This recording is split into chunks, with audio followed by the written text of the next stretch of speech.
I'm getting onto YouTube too. Okay, let's talk real estate. So, last week or last time I was on, we talked about I did a realtor reacts to ChatGPT and asked ChatGPT, okay, so what is going to happen with this economy? And since then, I think that's been 2 weeks. And since then, China tariffs have been a little crazy. There's been not as much talk, but still similar vibes about Canadian tariffs. And so I pulled up some articles and I'm just wanting to give you my reaction because nobody asked. So let's jump into what I actually have pulled up. And hold on, let's see. Am I able? Oh, okay. We're not doing that. We'll figure something else out. I was going to try and see if I could share my screen over on YouTube. So if you're on Instagram, hop on over to YouTube. On YouTube is where I am focused. I'm sharing my screen, all that good stuff. So let me pull up. I got a newsletter from the Playbook today, and it actually, I don't know if this is a new newsletter, but it's new to me. So I pulled this up, and actually today it says supposedly this week is the best time to sell a house. So it's saying basically this week, which is the week of April 17th, today's April 17th. So statistically, this is the best time to sell a house. So we all know that like springtime is the best time to sell, right? So of course, it makes sense that April would be the best time to sell. But as it turns out, it's actually the best time to sell statistically in different parts of the country at different times. So in San Diego, for instance, the best time to sell is at the end of March, beginning of April. If you're in San Francisco, the best time to sell is actually the end of April. If you are in Tampa, Florida, which I am not, I'm in California, so those California numbers matter more to me. So in Tampa, Florida, the best time to sell is the end of October. So usually what happens is the reason that it's the best time to sell during the spring, into summer is because of the temperatures. So if you're in an area that it snows, it makes sense that the best time to sell would be when it's not selling. If it or not selling, not snowing, it also makes sense that if it gets really, really hot, like in Tampa, the best time to sell would not be when it's super hot. And it makes sense that, like for me in my area, I'm in a very, very moderate climate. So it makes sense that for me, it's kind of like spring, summer, it's all kind of a good time to sell. But when we look at it, even taking away any of the like seasonal changes, the best time to buy is going to be when we have to focus on like lifestyle changes. And a lot of times people want to change certain things about their lifestyle mid summer. So they want to get their kids acclimated to a new school. They want to get their kids like situated before summer. So it makes sense that the spring would be the best time to buy. Oops, I lost everything. Okay. Oh, Dr. Ninja Turtle, you're saying you're buying rentals right now. That's good because realistically, we look at what's going to happen with tariffs, what's going to happen to the economy in general, what's going to happen to all of this stuff. And the reality is when there is a recession where things are more expensive and we're looking at that, it tends to make the mortgage interest actually go down. So right now, what we're seeing with there might be a recession coming and all of that kind of stuff. We've seen that in the mortgage interest rates. We've seen that is something that is pushing interest rates down. So this week in this newsletter, it showed that the mortgage rates were around 6.83. That's for a 30-year fixed mortgage. I don't know when it was, if it was last week, it might have been last week, but I saw that mortgage rates ticked up to about 7%. And when that happens, people pull back and people don't want to buy. But the lower the interest rates go, the more we have buyers flooding the market. And so if buyers are flooding the market, that makes it so that you have more what's the word I'm looking for? I need like an afternoon pep, I think. You have more competition, and so prices are going to be higher. And so that's what we've seen statistically over the last, and historically we've seen that prices go higher as interest rates go down because there are more buyers flooding the market, there's more competition, and more people are saying, yes, I want to buy right now. So right now is a better time to buy than if you wait for interest rates to go down. Because if you wait for interest rates to go down, you can just refinance when interest rates do drop. So instead of paying that higher price, you can wait for interest rates to drop, refinance. Now, of course, the disclaimer on this is if you can reasonably afford it. So if you're getting into a house in these higher interest rates that you can't afford, well, is that going to make sense for you? No, of course not. So don't do that. Don't get into a house just because you want to, like, hopefully capitalize on interest rates dropping down the line. Get into a house that you can afford. But the idea is that hopefully you can pay a little bit less.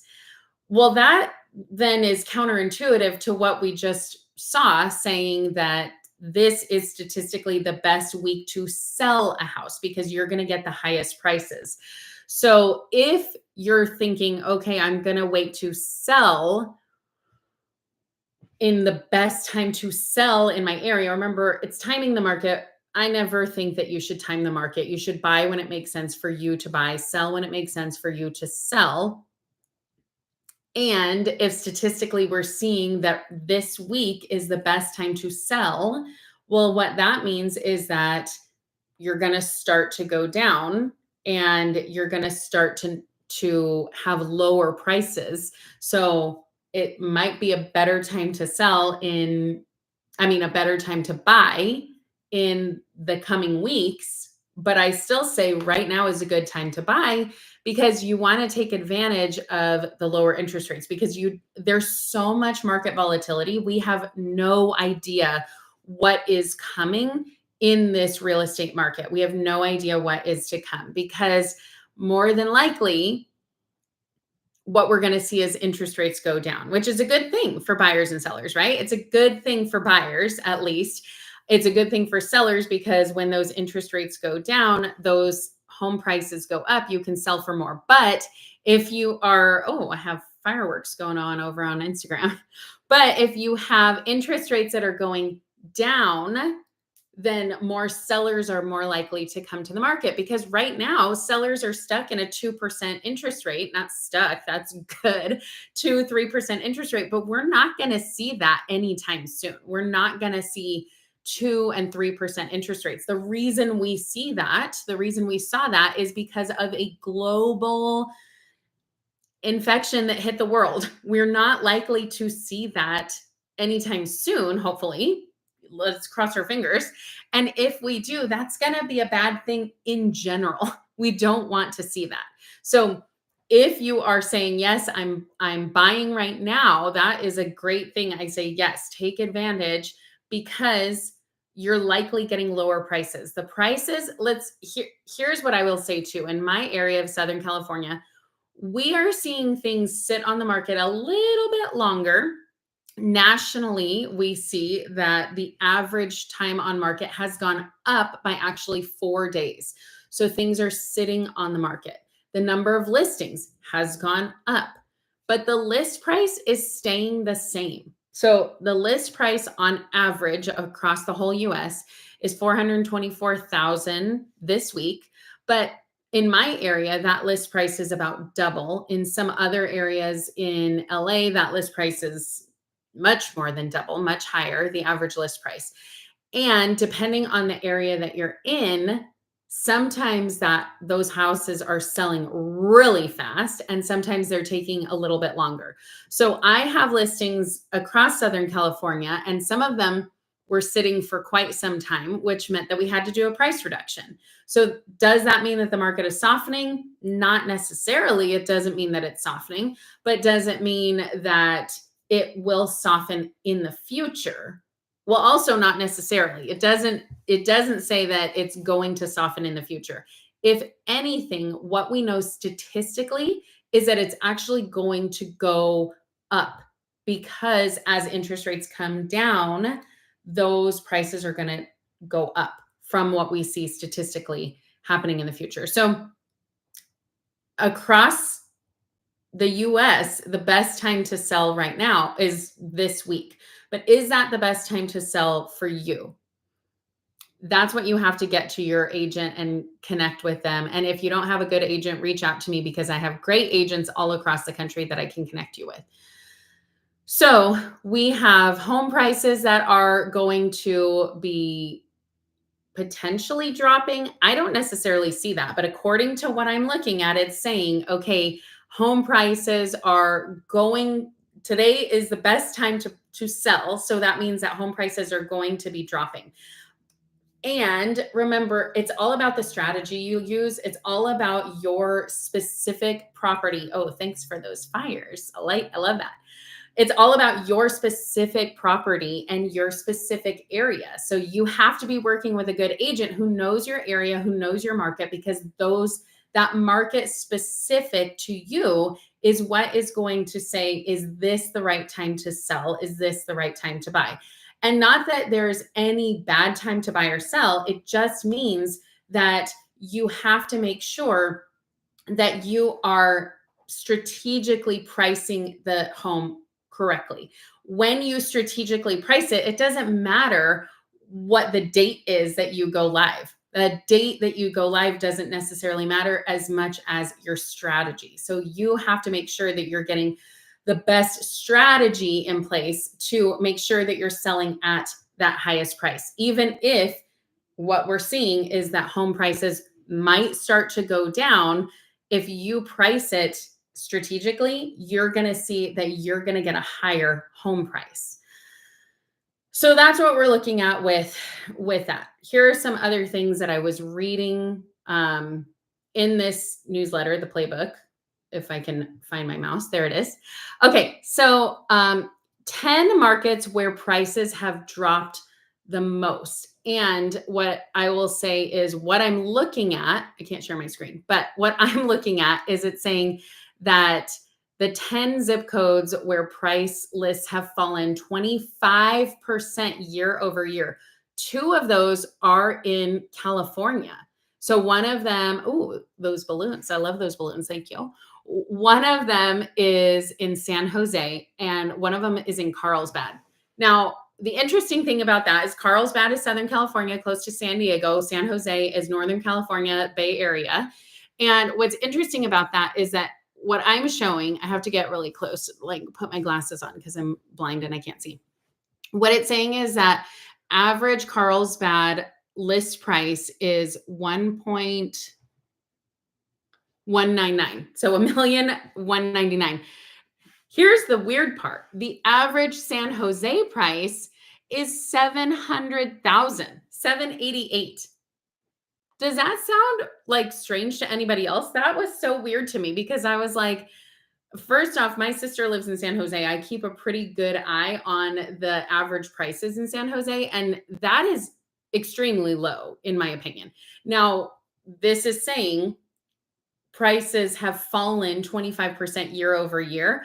I'm still I'm surprised to hear that. And I would be interested to see what was included in these statistics because I just, that kind of boggles my mind to hear that prices have dropped 25% in San Jose and that their average price point is 788.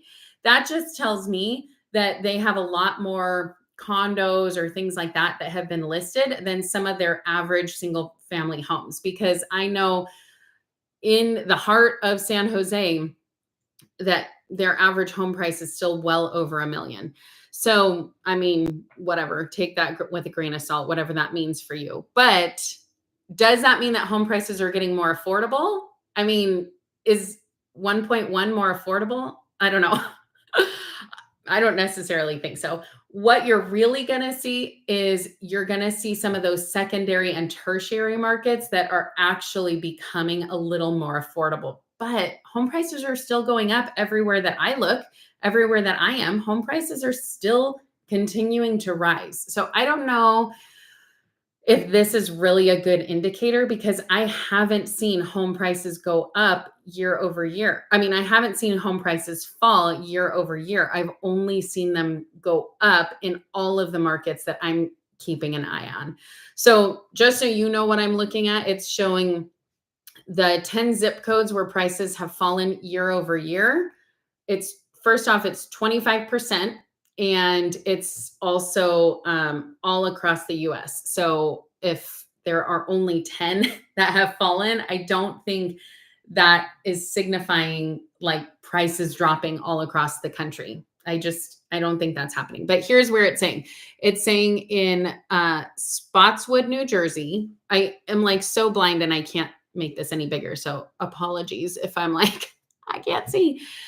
So Spotswood, New Jersey, South Elgin, Illinois. I actually think I have family who lives there, and I would also be surprised to hear if theirs is going to continue dropping year over year.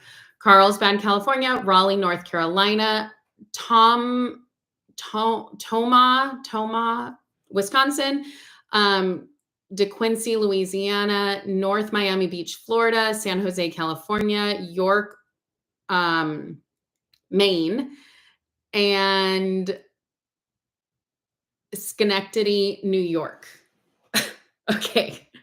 Wow. Sad. Me reading these off is like typical Californian does not know what these like cities and states are. Even ME, is that Maine? I think so. How embarrassing. But that is, maybe we shouldn't do away with our Department of Education, if you know what I mean. Anyway, continuing on. So the future of home prices, this is saying, I'm reading this from this newsletter that I read today. Are home prices going down? I don't think home prices, quote, I don't think home prices are going down across the country anytime soon. And there are strong reasons for that, saying a real estate agent in Florida. This is the biggest reason for that is the deep shortage of housing inventory. Some estimates say we face a deficit of several million housing units, and this keeps prices high. So anytime you have low inventory and high demand, that's going to keep prices high. It's all about supply and demand. And that's what we see in our area in Southern California. We see that home prices are continuing to go up because we still have very low inventory. We don't have a ton of new builds. With tariffs coming, we're going to have even less new builds, or those new builds are going to be more expensive. And so when you have that, it's the inventory, you're just not going to be able to catch up with that inventory. So, oh, hello, Devin. You're just not going to be able to catch up with that. So that's really something that you have to keep an eye on. It's not going to happen anytime soon. The inventory is not going to come up. So is the future of home prices headed on a downward trend? I don't think so. I don't think that's coming anytime soon. So what are we seeing? More of what I'm reading in this newsletter is there are an overabundance of Airbnbs and VRBOs, if you will. But still, there are some investors who are offloading those. Some of you investors who have joined, are you seeing that you're offloading those? Are you hearing that people are offloading those? I'd love to hear more, because this may be a good opportunity to offload, but what I'm still hearing in my investing podcasts and things that I'm listening to are people are still gobbling them up. And that's what I'm seeing, is that people are buying rentals right now, whether they're short-term or long-term. So this too is really market specific. This is talking about what is your market. In my market, Southern California, I'm still hearing people are still buying for rentals. Because also remember, in Southern California, in my area, there are still areas that are less expensive to buy. So obviously we're not talking about those main markets, but when we talk about the secondary and tertiary markets, those are where it's more affordable, and those home prices are still continuing to go up. So a lot of people are buying in those more affordable areas, which makes it so that there's still high demand, still low inventory, and so those prices still keep going up. All right, what else do we need to know? Oh, tariffs. The fun conversation topic is talking about tariffs. So I wish I could share this with you. I don't know how to do this on a live because you know what? I'm new to this, but I'll see if I can figure it out. But especially on YouTube, if you're over on YouTube, that's where I would be more easily able to share it. So what I'm seeing is the reliance on imports and exports. Now, we know that tariffs are going to impact everybody. However, it depends on whether you are very highly reliant on imports and exports. And us in California, we are actually a low reliant state, which is good. So our gross domestic product for our state is not as reliant. Our GDP is not as reliant on imports and exports. I actually was surprised by this in California. It's saying California, where only 12% of the state's GDPs come from imports and exports. Well, 12% comes from imports, 4.5% comes from exports. The exports, I'm not as surprised to hear. The imports, no, sorry. The imports being 12%, I am a little more, actually, I think all of that is lower than I was thinking, because we have, especially in my area, we have a lot of farm work. We have a lot of farming, agriculture, all of that, which is heavily reliant on exports. But maybe it's just because we have lots of other stuff that we generate on our own for our own. I don't know. I'm kind of surprised by that. But it's also showing, it also takes into account all of the imports and exports of, even like we have NVIDIA up in Northern California, like in Silicon Valley, where that is highly reliant on exports. So it really, I just think, I don't know, that did surprise me that we are not as highly reliant. The states that are highly reliant are Alaska. That doesn't surprise me. Oregon, that surprised me that they're highly reliant on imports and exports. And Texas, not surprised. Some of these others, not really surprised. So anyway, interesting thing to look at, because that's something that in the future we are going to be, it's going to impact us a lot with these tariffs and stuff. Okay, another thing close to home, LA wildfires led to higher rents. So of course there was like the rent gouge moratorium. You could not be renting things out at a much higher percentage. But you will be interested to know Thousand Oaks topped the list with a 6.1% rise in median rent to $2,800 per month. That's after the LA wildfires. So it says city of Los Angeles has risen 2.4 during the first quarter of 2025, a steep increase from the 0.5% seen during the same time last year. So if you remember last year, like how the rents had boomed in the year before, last year they were starting to like level out. They were still increasing, but just 0.5%. And now, because of these wildfires, there are so many people, 12,000 properties were damaged, and they all had to look for temporary housing, permanent housing, whatever it is. And so they were going out and trying to find places to rent. Some of these places were jacking up their rent prices really high, and then that was not allowed. and they ended up having to put a rent cap of, I can't remember what it was, 10%.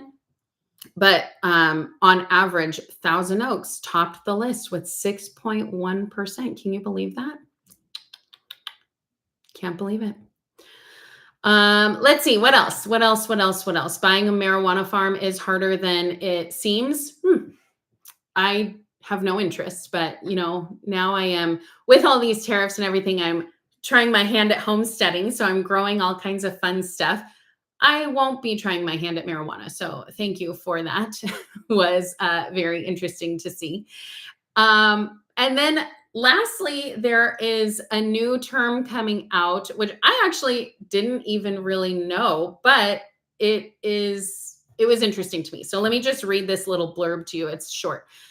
The word to learn is dollhouse. And if I were to have guessed, being in real estate, here's a real estate article that I'm reading, I would have guessed that it's talking about the dollhouse like video tours where you can go in, we call it Matterport tours, where you can go in and like take a virtual tour, step-by-step guide, and it is like a little dollhouse.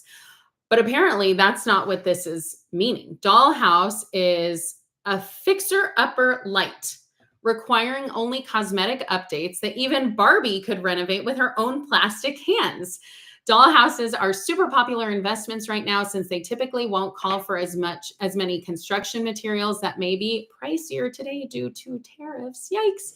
The key to spotting a dollhouse is to steer clear of homes with major problems in the roof, foundation, or HVAC, and zero in on properties that simply need a couple of superficial tweaks, like new kitchen cabinet doors or a fresh paint job before heading to the market.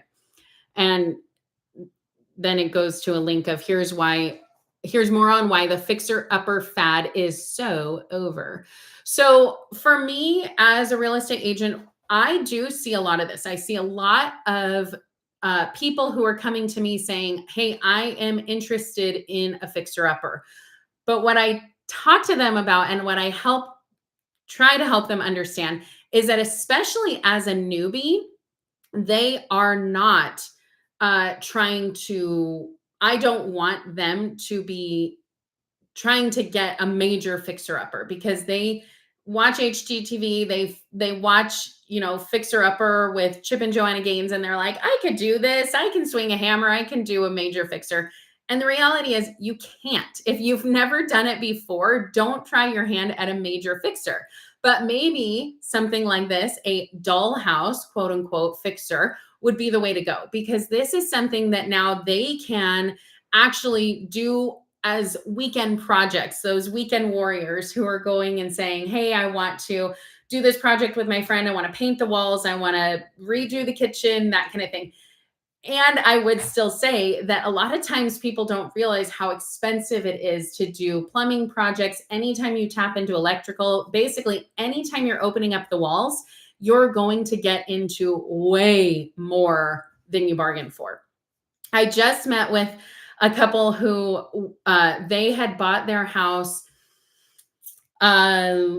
I want to say a year ago, maybe a year and a half before, and they had actually bought it. And I saw the pictures from when they bought it, and it looked fairly nice. I would say, hey, this is nice. I would buy this, and I like to buy cosmetic fixers. We'll call them doll houses now. I like to buy those. This is something that I would have bought because it's not my style, a little on the ugly side, but has tons of potential. So this is what they did. They bought it and they put money into it. Now it was this is a 55 and over community in my area.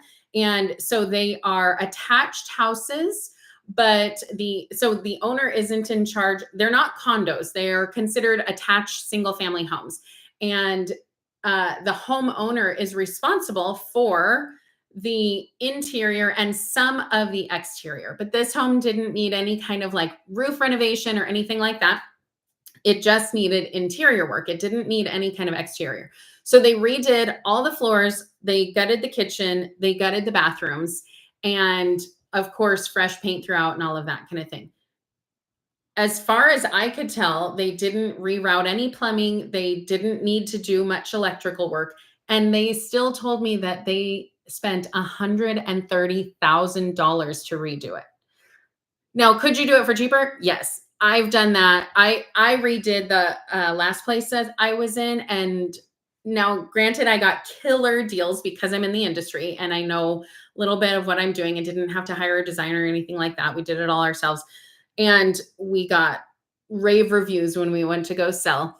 And I did everything for probably we d- we did floors, kitchen, bathrooms, paint. We redid everything. Probably spent about 25,000, and they're saying they did basically the same thing for 130,000. So of course, you can go like on the extreme end and do a lot, and they probably hired absolutely everything.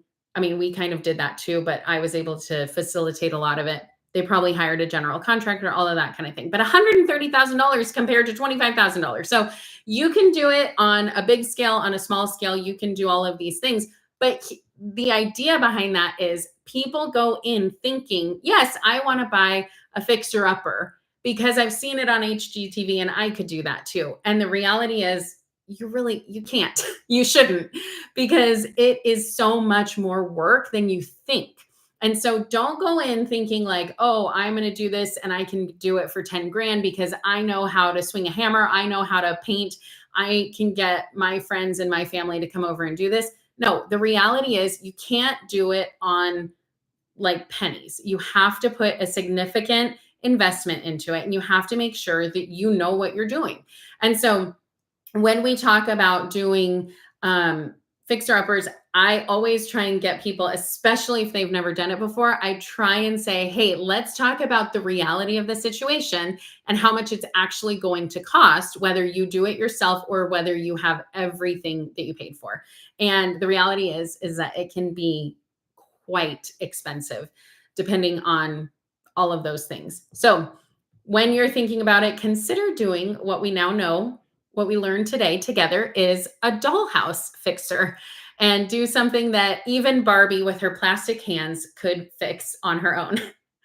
All right, guys, I will see you next week, Thursday at 3. I'm going to go live every Thursday at 3. And so I will see you on Instagram or YouTube every Thursday at 3. I will try and figure out how to share my screen because I do tend to do a lot of these realtor reacts where I pull up ChatGPT. Last week, I pulled up ChatGPT and said, hey, what do you think the economy is going to do? And then I react to that. Today, I pulled up a newsletter and we walked through it and I reacted to it. So I like to do some of these things. And then, of course, I want to hear from you and talk to you.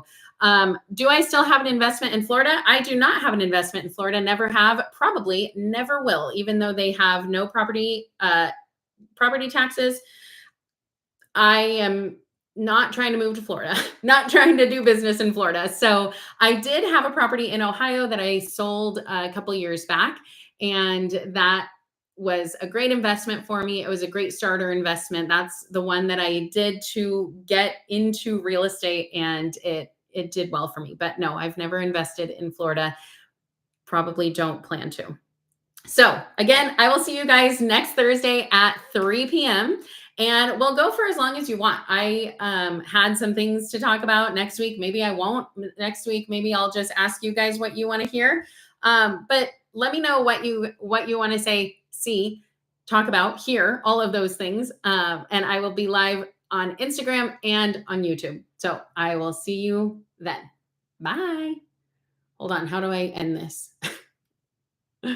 There we go. Bye.